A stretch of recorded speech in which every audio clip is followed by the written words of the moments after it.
is the Two Marketeers podcast, where hosts and marketing experts Patrick and Lindsay Waugh seek to uncover what makes brands so powerful in how they impact modern society and culture. Two Marketeers. They've got a podcast. The Two Marketeers podcast. Good morning. How are you today? I'm good. This is a special occasion, Marketeers. Why? This is the first thing. This is Monday morning. This is like nothing in our way. Well, everything's in our way because we're thinking about Literally everything is in our way. Everything. It's really about how you look at it, really. Let's just settle in. It's Monday morning, and there's no better way to start it than this. Okay. Right? I agree. If you have to tell yourself that, that's fine too. I'm going to tell myself whatever I need to tell myself. Welcome to Monday. Welcome to Monday. What's going on in your world, Sean? I don't know. I forget everything. I'm at an age where I'm like, how was your weekend? I'm like, I think it was good. You know, it's spring. Perfect. It's nice to get outside. I think we focus too much on remembering. I never remember anything. And I've been ridiculed about it for my entire life, that I never can remember things. And I'm like, maybe it's not a bad thing. I think I'm just, what are we doing now? What are we doing next? I'm just like forward thinking, and it just clears from my brain to enable me to do that. Yeah, I think in your job and my job too, the best thing you can do is reset on every project. Yeah. And I don't have to go back. I don't have to be thinking about the past all the time. Nope. What are we doing right now? In the moment. Right now, we're doing a podcast. Well, thank you. Welcome to the Two Marketeers. And you. So what are we doing here? We're going to just pick up a little bit where we left off on our last episode, when I had my little rant about 5% of us will survive being replaced by AI. But that's not what we're here to talk about. Yeah. And I found this awesome article by Mark Ritson from 2015, and I quoted it a little bit. And it was all about the brief. And this is what we're doing. We're having a whole episode about the brief. A brief conversation about the brief. Yeah. Well, let's keep it brief. Right? Okay. We'll keep it brief. That's a goal. Just to quickly quote from that article, which is by Mark Ritson on the drum, where basically the title is, "The idea that marketers need to be creative is a load of baloney. We're useless at it." So basically, the tone of it is, he says, many view themselves as being directly responsible for the creative act.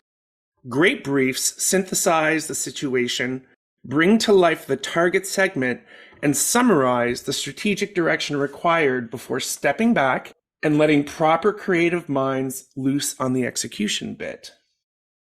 A great brief is like a strategic diving board. Strong, solid, and weeks in the making. It is ready to be used by creatives to leap from it and perform glamorous feats of creation that will wow everyone. The diving board is integral to the dive, but its builders don't try for 1 second to jump from it. They know their place. So, great, right? Yeehaw. But we have to look at it realistically and kind of say, okay, let's first talk about the brief. Mark Ritson's talking about the brief, he says, back in the day, right? And this article is from 2015. Mm-hmm. So he's talking pre-digital from an agency perspective, before anyone really knew any strategy around digital. And the strategy is the responsibility of the brand, of the marketer. But what if that marketer knows they're not strategic when it comes to something they are not familiar with, like social media, like digital, like everything? But I think my first question is, what even happened to the brief? Because I don't remember the last time I worked on a project where I wasn't the one who created the brief. I think what's happened is it's harder than ever to create the brief. Like things feel so chaotic and vast now. Like those points that you mentioned from the article, like illuminating who this target is. Like it's never been more confusing to try and nail down a target audience. Is like only one thing from the entire brief that the marketer is responsible for doing now, let alone pricing strategy, like experience, promotional strategy, channels, which channels should they be in and focus in and why, and measurement, like let alone measurement goals. Okay, I'm a little stressed out. Complicated landscape. It's no wonder marketers are struggling with the brief. Based on what you just said, and you said it last week, is I don't think that person exists. And I think you're right. Let's look back at, what the brief was intended to do. And I don't know if there's a belief, it depends on the situation, but sometimes, or at least with me, because I was early in digital, we realized that we had to take whatever brief we got. Sometimes we got really good briefs for really big brands, right? They had taken it as far as they could. And then they came to us to really say, so what's the strategy when it comes to digital? And it was an interesting time because most of us weren't even we didn't even know what digital, not only what it could do for business, but what it was responsible for doing, right? Like, so I feel like that's sort of like when briefing effectively went out the window to that degree, this sort of traditional agency. And Mark Ritson says it needs time. It needs the time to do all that work to synthesize. Yeah. Well, it's an imperfect world. We don't have time. Right. So what do we do with that? And I think Lindsay and I can only speak for ourselves from what we see and what we do, but I hear so many people, especially more senior people who've been around, some of them even longer than me, where they're like, the brief, what happened to the brief? Yeah. And because if no one can respect what it was supposed to do, which is really to inform the right kind of minds so they understand the problem that needs to be creatively fixed. Yeah. Then if someone says, well, then who's responsible for the brief? And that's where I say, the answer is that depends. Yeah. Because I think for me, the role of the brief, I think a lot of people think the role of the brief is to just inform, like what's going on in the situation and the business and with the people. And, what are we seeing? Right. But I think more than ever, the job of the brief is to focus. So there's got to be like that 1-2 punch of inform and focus. And focus is typically largely around strategy. Like we have all of this information coming at us. What are we going to do about it? What are we going to do with it? And like we've talked about in many episodes, that involves making decisions. And some things have to go. Like you can't do everything. You have to say, based on what we're seeing and what the business needs to achieve, here's how we're going to choose to do this and not this, choose to be here and not here, choose to talk to this person and not to this person in order to achieve our goals. And that is strategy. But like I said earlier, there's so many decisions that need to be made that I think the issue that we're experiencing now is a lack of focus. Yeah, I agree. And do you think maybe that really the art of creativity is about solving a problem in a way it has not been solved before? Right? So it's not like every idea is a brand new idea. It's about looking at every situation. And that's why what we get better at as we practice it more and more is, like you said, Lindsay, to pinpoint the problem. And I think that's the biggest thing that's being ignored in marketing, in a lot of it's everywhere. And that is focusing on the problem before worrying about the solution. Yeah, because in a cluttered space, there's so many problems. And it's hard to say, like, this is the one thing, if we change this one thing, it's going to change our business. In like a complicated landscape with so many channels and targets and all this and this, there's tons of problems. And so it's about choosing which problem, if we solve that, is going to make the biggest business impact. And then strategy is around how we solve that problem. And then I think the other thing that's interesting about the brief now is I would also argue that the brief's role is to inspire people. And so in a world where it's like a metaverse and social, there's like tons of cool shit going on all the time. I feel like a lot of times we're trying to inspire around cool stuff and just be like, this is the cool, most innovative stuff we could be doing in 2024, when really inspiration needs to be brought in like from a creative perspective to inspire around how to solve that specific problem, not just the cool stuff that's going on in the world. Yeah, I think if the marketer wants the best work possible, the marketer or someone they hire, because this could be, a small company, but the accountability to the marketer to the creative team, and I think Mark Ritson says it beautifully, and you just said it, is to inspire them to do their best work and do it right. Therefore, giving them the information so they're solving the right problem in the best possible way. That's right. In your experience, Lindsay, what do you do in absence of a brief? Create one. Like, I don't think you should operate in absence of a brief. There are many times when, clients hop on and they're like, this is a bad brief, but here we go. It's like, nope. Yeah. Like that should, like you. As Lindsay would say, I'm going to let myself out. Well, like the brief is not dead to me. The brief is more valuable than ever. I think a lot of people are struggling to create great briefs, but that doesn't mean it shouldn't be a priority. I think there are people out there who are able to help you with that focus. And if the focus can't be provided by the business, then it needs to be brought in from somewhere else so that you can give creative what they need to excel. Absolutely. That was the right answer, by the way. You do it yourself, right? Okay. Woo! You used to be a professor. I passed. But it's true. You do it yourself. And I think then you do it. Yeah. When we kind of go back and kind of look at what we've talked about is, I think there's a level of empathy that has been lacking between the marketer and the creative. And I mean, it goes both ways. Right? So if you get briefed poorly, then help them, because we already talked about how impossible their job is. And I think it's, a language or nomenclature thing is, what is a marketer?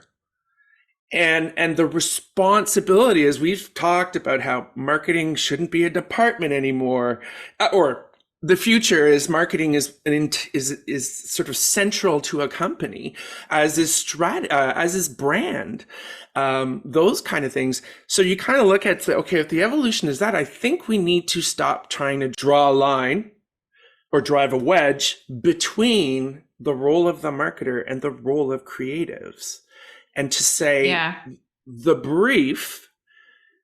You and I both practice the fact that in absence of one, or a good one, you define it. Use your powers. In our case, it's strategy. And I totally go for it. I go two modes together, which is strategy mode and business owner mode. I take responsibility, and too many times as a professional problem solver, designer, or all the things I think is what defines a creative, too many times we put all this energy into solving the problem only to realize that it doesn't solve what everyone thought it would solve. It was the wrong problem. Right. And, they say that especially earlier on in digital, was, the smarter companies realized that digital was in a test phase, to say it's not just about succeeding, but it's also about understanding where you didn't succeed and moving that forward. And that's where my practice unless it's like a very specific hands-on ask, is typically I insist on a conversation, right? I insist on a conversation, even if it's a repeat client. I'm like, can we just talk about it? I just want to understand. I have a few questions. I just want to understand the context better. That's how I kind of put it. That conversation has to happen, because what I'm able to do during that conversation, first of all, I prepare for it. I know the questions I want to ask, but I also get a sense, right? This is my empathy, sort of my human capability, might be a gift, of empathy to say there's what they're saying and what I think they believe, or what I'm getting from what they're saying. I think the conversation, so when you said there shouldn't be a line, like we talked about this, I think last season, the C word, collaboration, I think it needs to be like the process between client and creative, and clients and agencies, and clients and strategy and agency, and all of that like needs to be redefined, as in like, it's not a relay. Like you're not passing a baton only to then pick it up again later and continue to run with it. I think it's got to be more of a collaborative kind of fluid process where the client informs the business, strategy helps to provide the focus, creative works on that end of it and brings that forward. But it can't just be like we're passing it one to another. It's got to be more of a flow between those three responsibilities to ensure that we're answering the right problems, to ensure that we have enough focus, to ensure that the creative's laddering up to the strategy, and not only that, but delivering to the business. And so that doesn't happen by drawing a line in the sand. It happens by a more collaborative process. True. What I'm going to ask then is, how do people get good at evaluating good creative? Right? Like that's something you have to learn. Yeah. I think that like defining the criteria around what good creative means depends on the situation and the problem that you're trying to solve. And part of strategy is helping to determine like what are those guardrails that are in place to ensure that that's not even what the problem is. It's like once we start to see creative, what are the things it needs to do to deliver to the business? And those things that creative needs to do to answer that business problem will change depending on what the problem is. Right. And when the people who've created that document and kind of given those guardrails, they're now, it's not about taste. It's not about saying the right thing or picking something. It's about being the person or the group or the individual or the agency that says, okay, great. Let's go back and let's see if it's doing what we know we have to do. Yeah. And I feel like that's what's gotten lost in the acceleration of everything. Well, and like nobody wants to be a cool shit killer. So it's like sometimes in creative, you're just like, that's so cool. Like, that's so cool. We need to do that. That would be amazing. And then typically it's often strategy to be like, excuse me. Cool stuff too. But this needs to deliver to the business. So maybe that's not the right idea to solve the business problem. I think even more now, people get so distracted by the tools and trinkets and the things and the AI and the metaverse and Bitcoin and whatever it is, you know, like we need to do something cool to stand out. It's like, well, if that cool thing to stand out doesn't deliver to the business, then it's not the right idea. Like you said, it's not just taste and style and gravitating to what like the most breathtaking, brilliant like piece of creative could be. It's like, if it doesn't deliver to the business, it's not the right idea. And being that person is a tough thing to be, is what you're saying. Is it your role? I think at the end of the day, although it may be tough in the moment, you are appreciated as such a valued partner by the end of the process and a collaborator between creative and the business and clients, because you're helping everyone to be successful. So yeah, sometimes it sucks, but at the end, it's amazing because you're a valued partner. Yeah, there's multiple uses of all of these words. Strategy, brief, there's the creative brief, there's the business brief, there's the client brief, there's the project brief. There's all these different things. All that matters is that someone, hopefully you, the collective you, see an opportunity to gain better perspective, gather more information in order to make a wise decision, because that is the job of at least a senior creative. You have to make wise decisions. And I can't remember it used to happen a lot. Pitching a big idea to a client and just getting it torn apart, right? And I think, and I could be angry at the client, or I could be angry at the person who said, well, the brief shit in the first place, whatever. No, it's about taking that accountability. So in absence of a brief, because they are often absent, look at it as an opportunity to lead, to take control in a good way of the overall success of everyone. Yeah, it can be scary.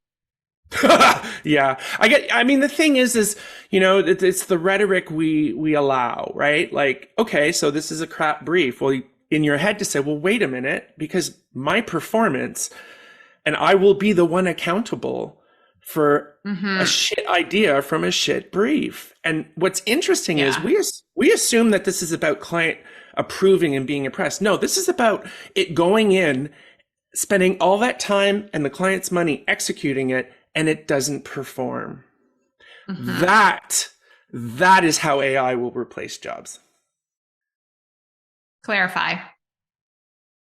If we as humans don't start to take the initiative of doing a better job than just taking the information and spitting back what was asked, those are the positions, those are the type of human positions that will be replaced.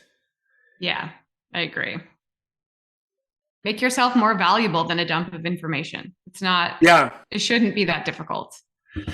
There's so many things, it's scary, but there's so many things that are important to consider, thinking ahead is, when you do provide that guidance and you do it carefully and you do it respectfully and you take the time to think about the best way to communicate it, you're so highly regarded. You're so highly appreciated for your thinking, for your maturity, for your experience, the intangible things.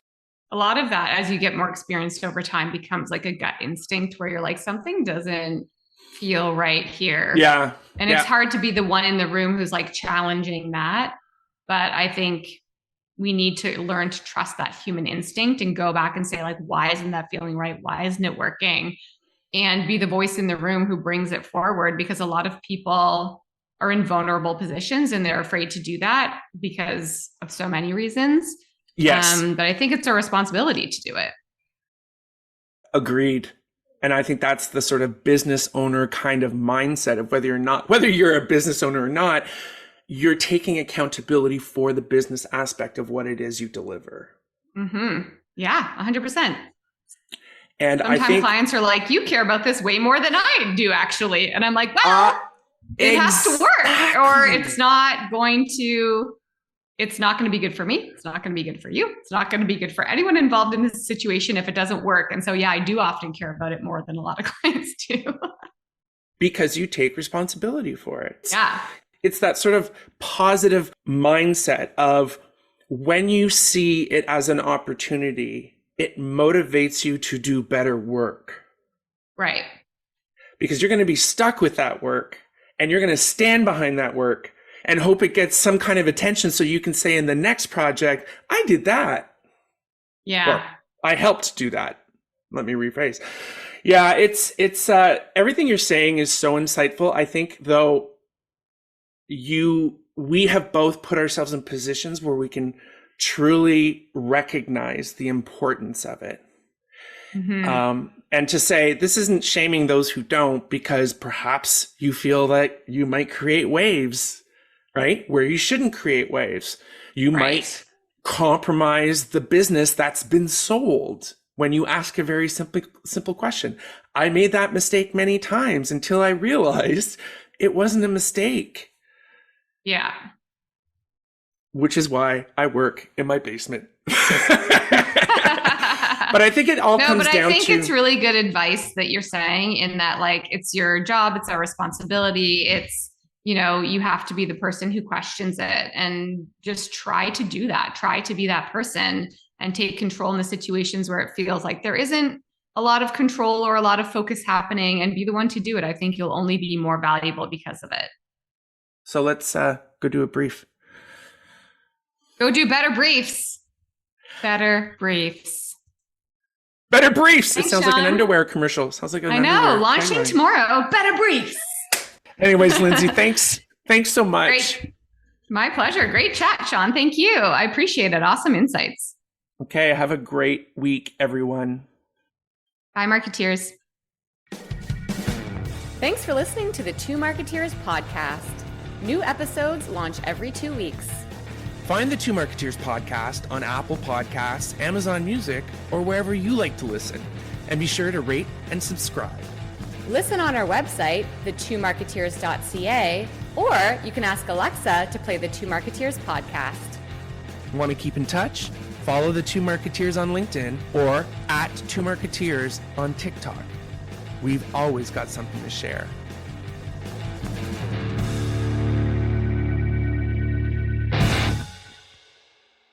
This podcast is over.